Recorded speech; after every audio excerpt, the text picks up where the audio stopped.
제자들의 마음이 지금 얼마나 부풀러 있는지 모릅니다.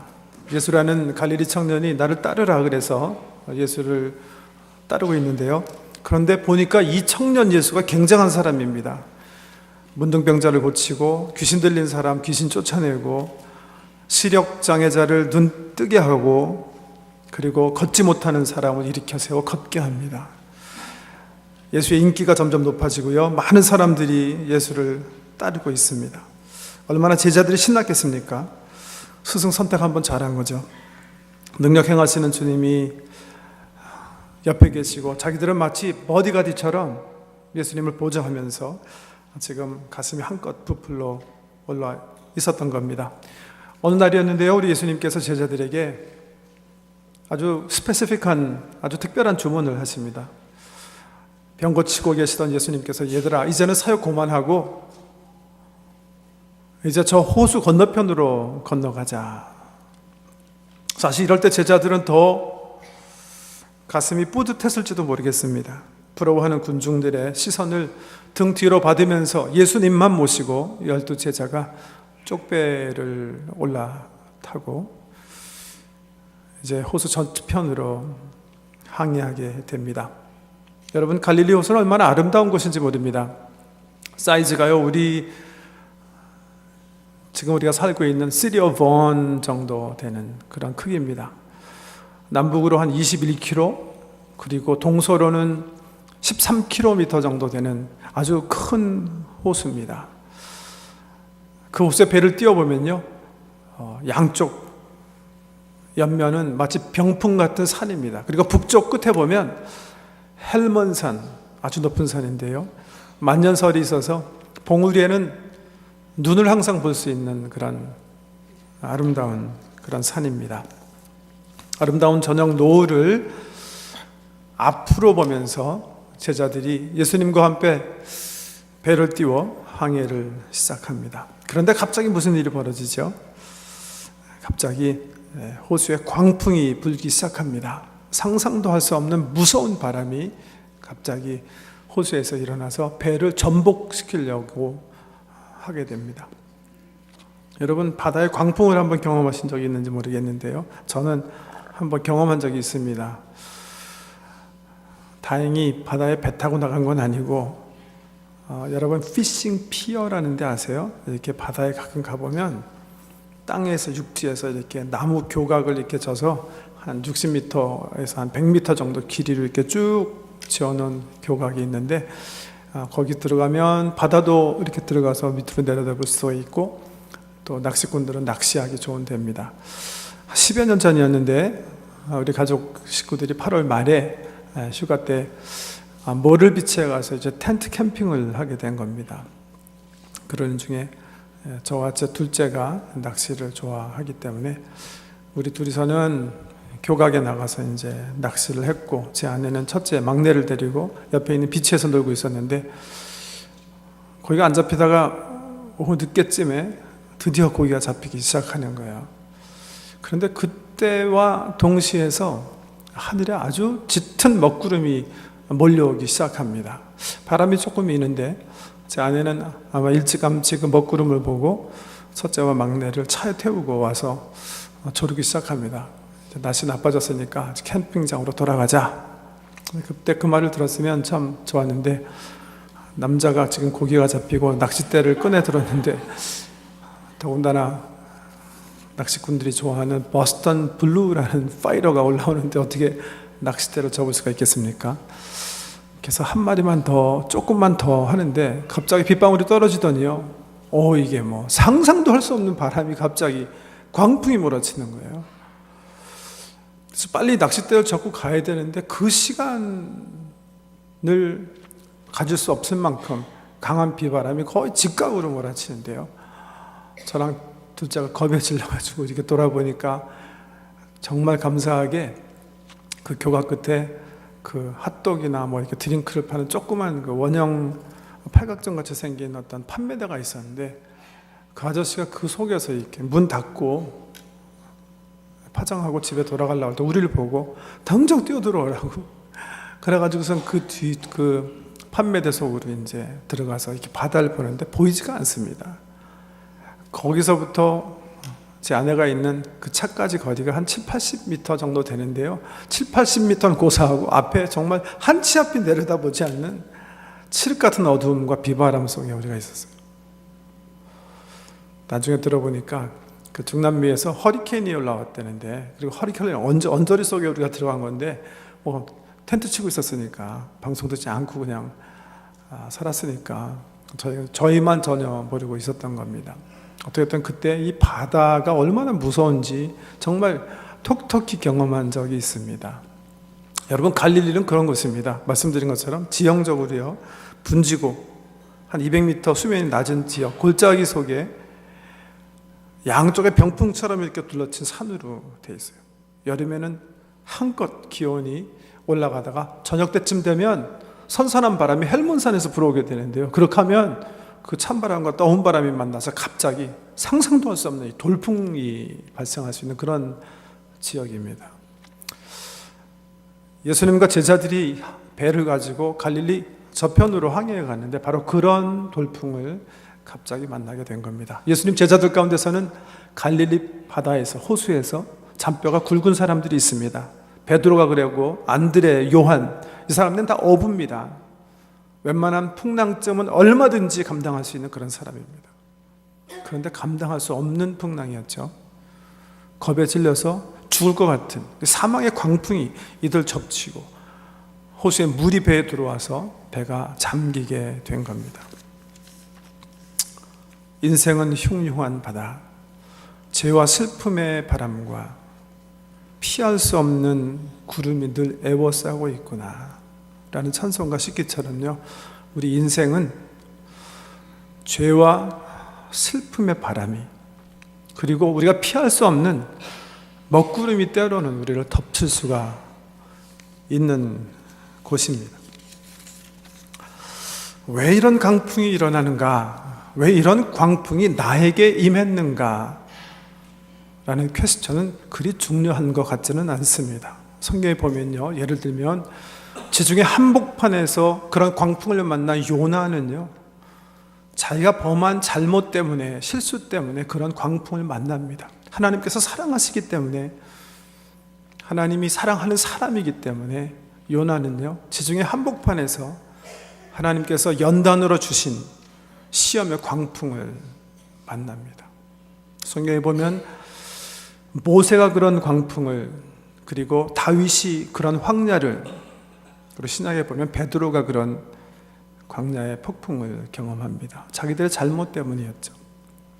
그런가 하면요, 바울, 지중해 한복판에서 죄수의 몸으로 로마에 끌려가면서 유라굴라 광풍을 만난 바울은요, 아무 잘못한 거 없습니다. 오히려 다른 사람들을 도울 수 있는 어드바이즈를 했는데 그분들이 말을 듣지 않았기 때문에, 함께 동승한 사람 때문에 그런 유라굴라 광풍, 14일 동안 해와 달과 별이 전혀 보이지 않고 모든 것을 다 버리고 폭풍에 의지해야 하는 그런 엄청난 광풍을 경험합니다. 그런가 하면요, 오늘 우리 예수님의 제자처럼 그냥 예수님이 가자, 나를 쫓으라, 너희가 나의 제자니까 나와 함께 가자, 이렇게 명령하셨고 그 명령에 순종해서 배를 탔기 때문에 예수님과 함께 그 광풍을 경험한 사람들도 있습니다. 네, 그렇습니다. 제자도로 살아가는 우리들에게 그런 인생의 광풍은 언제나 불어닥칠 수가 있습니다. 갑자기 신앙생활 잘하고 있는데 건강검진하러 갔는데 암입니다. 심장병인데요, 당뇨가 깊은데요 라는 말을 들으실 수가 있고요, 임생활에서 전세산 팔아가지고 열심히 한 푼 두 푼 모으기 위해서 사업했는데 갑자기 옆에 경쟁업체가 생겨서 상상할 수도 없는 사업의 패배를 맛볼 수 있으시고, 믿고 있던 자녀가 사고 쳤기 때문에, 아니 이상한 친구들과 사귀기 때문에, 아니 이제는 청소년 때가 됐기 때문에 큰 아픔과 실망을 가져다 줄 수 있습니다. 사기당하실 수가 있고, 사랑하는 사람에게 배반당하실 수가 있고, 상처 받으실 수가 있습니다. 그런 광풍을 경험하지 않으신 분은 아마 없으실 겁니다. 그리고 지금 이 시간 그런 광풍 속에 어려움을 겪고 계신 분들이 계실 겁니다. 이런 광풍 속에 살아가는 것이 우리 인생이라면, 이런 거센 파도가 우리를 덮을 때 우리는 어떻게 살아가야 하는가? 우리는 무엇을 붙잡아야 하는가? 오늘 본문 말씀은요, 이런 인생을 살아가는 우리 모두에게 그냥 한 가지, 지금 그리고 늘 붙잡고 살아야 할 우리 복음의 핵심 진리 하나를 말하고 계십니다. 주님의 말씀이에요. 얘들아, 두려워하지 말아라. 용기를 내라. 힘을 내라. 내가 하게하는 첫 순간부터 지금까지 한 번도 너희를 떠난 적이 없다. 내가 자고 있는 것 같았지만 내가 너희를 보고 있었다. 너희가 물속에 지나든지 불속을 지나든지 광야길을 걸어가든지 나는 결코 너희를 버리지 않을 것이다. 나는 항상 너희와 함께 할 것이다. 유치원에 다니는 딸 하나를 키우는 행복한 부부가 있었습니다. 그런데 갑자기 아내가요, 병에 걸려서 죽고 맙니다. 먹구름이 그 가정을 덮었는데요, 슬픔과 고통 속에서 딸과 장례를 마치고 집에 돌아옵니다. 현관부터 시작해서 아빠와 엄마가, 아니 아빠와 딸이 사실은 하나도 변한 것 없는 응접실, 부엌, 침실, 변한 건 하나도 없는데요, 이들의 마음속에 같은 게 하나도 없습니다. 아이를 침실에 눕혀놓고 잠을 재운 다음에 아내를 잃은 이 남편이 잠을 이루지 못하고 응접실에 앉아서 상념에 잠겨 있는데, 한참 들어보니까 딸 침실에서 울음소리가 새어나옵니다. 가서 위로해 주는데, 아빠 무서워요. 너무 깜깜해요. 얘야, 너 사랑하는 아빠가 있는데 뭐가 무섭단 말이냐. 무서워하지 말아라. 잘 자라 내 딸아. 그렇게 도닥거리고 있는데요, 잠 들었던 것 같은 딸이 한참 후에 눈을 뜨고 아빠를 바라보면서 그러더랍니다. 아빠, 지금 아무리 어두워도, 지금 아무리 깜깜해도 아빠가 나를 사랑하는 줄 나는 믿어요. 아무리 깜깜해도 아빠는 나를 사랑하시는 줄 내가 알아요. 아빠가 그 말을 듣고요, 아들 재우고 딸을 재우고 방 밖으로 나와서 주님께 무릎 꿇고 기도했답니다. 하나님, 나의 삶이 아무리 어두워도 변함없는 하나님의 사랑이 있으므로 나 실망하지 않겠습니다. 비록 지금 우리 집안에 먹구름이 덮어서 사망의 음침한 골짜기를 걸어가는 것 같지만, 나의 딸을 통해서 말씀하신 것처럼 하나님이 나와 함께 하심으로 나 실망하지 않겠습니다. 두려워하지 않겠습니다. 다시 일어나겠습니다. 그렇게 기도를 했답니다. 사랑하는 성도 여러분, 어떤 풍랑 가운데 계십니까? 삶이 너무 어둡고 캄캄하고 답답한 게 느껴지시나요? 주님은 한순간도 성도님을 떠나신 적이 없습니다. 그 고통 속에 주님은 성도님과 함께 계십니다. 비바람이 불었을 때 병아리들은요, 엄마에게 엄마 왜 지금 비바람이 찾아온 거예요? 묻지 않습니다. 다만 비바람이 몰아칠 때 엄마의 품속으로 더 깊이 숨습니다. 엄마 품에 깊이 숨어 있으면 그 비바람이 무섭지만 곧 지나가 버릴 것을 알기 때문이죠. 벌써 한 8년 전쯤 된 것 같은데요.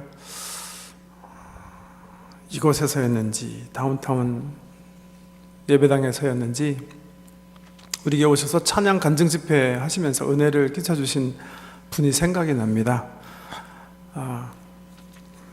김석균 전도사님인데요. 그분이 저희 교회에 오셔서 찬송하시기 전에, 찬양하시기 전에 이런 귀한 간증을 들려주셨어요. 이분이 토요일 날 저녁 어떤 목사님으로부터 전화를 받습니다. 전화를 받으니까 금방 그 목사님의 얼굴도 생각이 나고 그 교회당도 생각이 났다고 하는데, 그 이유는 몇 주 전에 그 전도사님이 그곳에 가서 찬양 간증 집회를 하셨기 때문입니다. 그 목사님은 작은 지하실 공간에서 목회를 하고 있었는데, 산업공단에 이렇게 둘러싸여 있는 복음의 불모지, 거기서 정말 기도하시면서 생명을 구하기 위해서 하나님 나라의 확장을 꿈꾸며 사역하는 개척교회 목사님이셨답니다.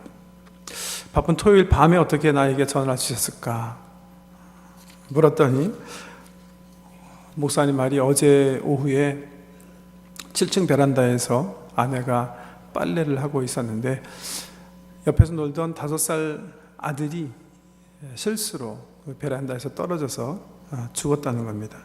그래서 월요일 아침 장례식을 앞두었는데요. 그래도 설교를 안 할 수 없어서 설교를 준비하기 위해서 이제 말씀을 묵상하는데 아들의 음성이 환청처럼 들리더랍니다. 아들이 찬양하는 소리인데, 김 전도사님이 몇 주 전에 와서 찬양 집회하고 자기에게 사인해서 선물로 준 CD를 아들에게 줬는데, 아들이 그 CD를 참 좋아해서요, 그 CD 중에 한 노래를 흥얼거리게 됐는데, 마치 아들이 살아있는 것처럼 저희가 말씀 묵상하는 중에 아들의 찬양 소리가 저희 귀에 들리더래요. 그래서 목사님이 설교 준비하시다가 전도사님에게 전화를 하신 거예요. 혹시 월요일에 장례가 있는데 아들 장례식에 혹시 시간이 계시면 전도사님이 와서 그 노래를 불러주실 수 있는지. 전화를 끊고 그 김 전도사님은 무릎을 꿇고 주님께 기도했답니다. 하나님, 어떻게 그렇게 하실 수가 있습니까? 복음의 불모지 그곳에서 교회를 세우기 위해서 새벽부터 밤늦게까지 기도하고 전도하고 말씀 연구하며 소박하게 살고 있는 목사님 가정에 어떻게 그렇게 어려운 시험을 주십니까? 왜 그 아들을 데려가셨습니까? 앞으로 어떻게 목회하시겠습니까? 불신자들이 손가락질하면서 저런 목회자가 전하는 메시지를 어떻게 믿겠냐고 하지 않겠습니까? 그나마 몇 명밖에 되지 않는 성도들 떠나지 않을까요? 너무 가슴 아파서 주저앉아 목회 포기하지 않을까요? 하나님, 왜 그렇게 하시는 겁니까? 그렇게 물었답니다. 주님께 기도드리는데요, 전도사님에게 하나님께서요 성경 말씀 하나 이렇게 음성으로 들려주시더래요. 나는 빛도 짓고 어둠도 창조하며 나는 평안도 짓고 환난도 창조하나니 나는 전능자 여호와니라 하는 말씀이요. 그래서 전도사님이 그 말씀을 듣고 전능하신 하나님의 마음을 내가 어떻게 다 알겠는가? 나같이 어리석은 사람이 어찌 하나님의 깊은 뜻을 다 알겠는가? 우리를 지으신 전능하신 그리고 사랑하신 하나님이 목사님을 도우시겠지, 목사님과 가정과 목회를 망하게 하시지는 않겠지, 하나님께서 책임지시겠지. 그래서 그 전도사님이 담당하는 기독교 방송의 프로그램이 있는데요, 거기에 나가서 이런 간증을 하게 됐는데, 그 그 간증 마치고 그 방송이 방영된 후에 그 전도사님이 다시 전화하셨더래요. 전도사님 말씀이 목사님 말씀이 목사님 전화하셔서 목사님 말씀이 전도사님 나 요즘 울지 않아요. 신실하신 하나님 나 믿어요. 홍해를 가르신 하나님, 풍랑을 잠잠케 하신 하나님, 욥을 통해서 영광 받으신 내 하나님께서 나의 가정과 나의 사역을 통해서 꼭 영광 받으실 줄 믿어요. 저 실망하지 않아요. 그래서 그 이후에 그 전도사님이 간증 집회 하시면서 늘 그 간증하시면서 목이 터져라 하고 그 찬양을 부르신다는 그 간증하시던 모습이 기억이 납니다.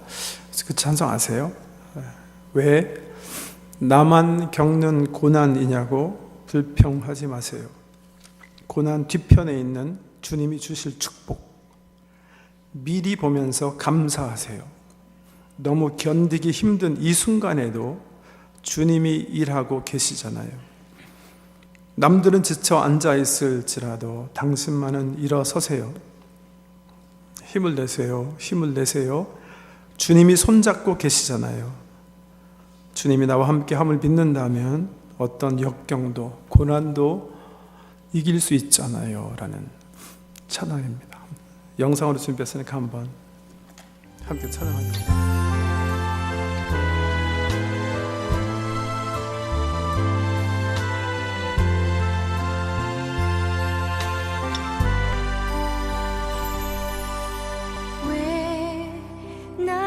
겪는 고난이냐고 불평하지 마세요. 고난의 뒤편에 있는 주님이 주실 축복 미리 보면서 감사하세요. 너무 견디기 힘든 지금 이 순간에도 주님이 일하고 계시잖아요.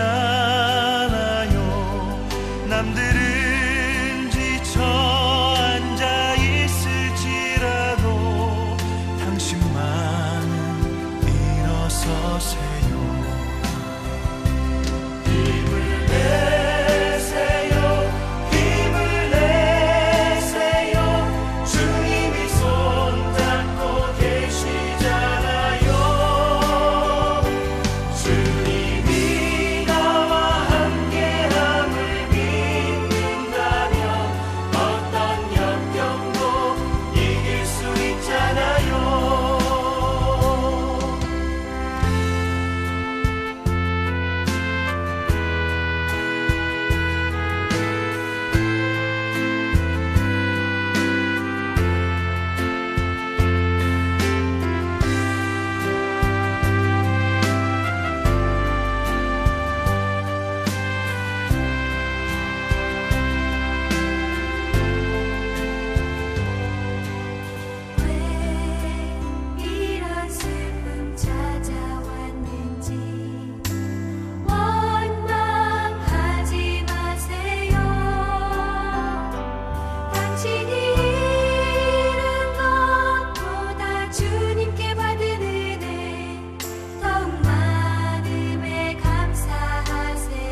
우리가 약할수록 어려움을 당할수록 저희를 품 안에 더 깊숙이 안아주시고 보호하는 우리 주님을 보게 해 주시옵소서.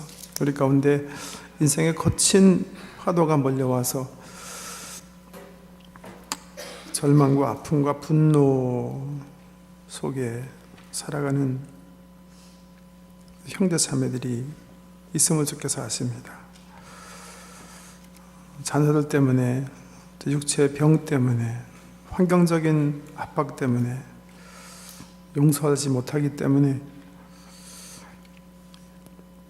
우리 마음이 심히 아프고 광야 같은 삶을 살아가는 저희의 연약함을 주께서 아시고 불쌍히 여겨주시고 함께 동행하시는 주님을 볼 수 있도록 약할수록 어려울수록 우리의 영안을 활짝 열어 주를 보게 해 주시옵소서. 결코 우리를 버리지 아니하시고 포기치 아니하시고 늘 동행하시고 광풍에서 우리를 인도해 내실 우리 주님을 믿게 해 주시옵소서. 예수님 이름으로 기도드립니다.